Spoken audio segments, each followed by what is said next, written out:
আল্লাহর রসুল যেদিন জন্ম নেন তো ওই দিন আম্মা জান আমেনা কোলে নিয়ে কাঁদতেছিলেন। সবাই জিজ্ঞাসা করতেছে কাঁদো কেন? পরিবারের লোকজন, শ্বশুর বাড়ির লোকজন কেন কাঁদো? আব্দুল্লাহ নাই।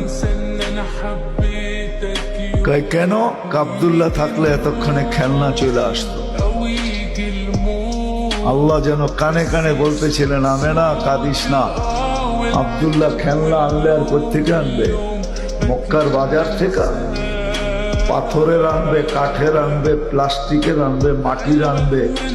সূর্য ডুবতে দে, চাঁদকে খেলনা বানায় পাঠায়। আর ঘটছেও তাই।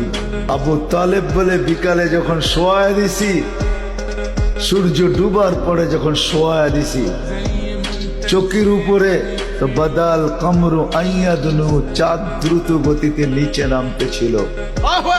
আর আমি তাকায় তাকায় দেখতেছিলাম। যখন একবারে নিকটে চলে আসছে তো চিৎকার দিয়া ফেলছি, ভাবতেছিলাম তোমার উপরে পড়া না যায়, কিন্তু তোমার মাথার কাছে এসে থেমে গেছে। তুমি হাত পাও নাড়াচাড়া করতেছিল আর চাঁদ উপরে টাচ করতেছিল। তো বলছে চাচা জানেন চাঁদ কি বলতেছিল? তা তো জানি না। বলে আন্নাল কামারা ইউগান্নিনি ওয়া ইউহাকিনি ওয়া ইয়ামনাউনি মিনাল বুকা। চাঁদ আমাকে ছন্দ শুনাইতেছিল, কান্না থেকে বিরত রাখতেছিল। আমি যেন না কাঁদি, কাঁদলে আম্মার কষ্ট হবে। আল্লাহ চাঁদকে আমার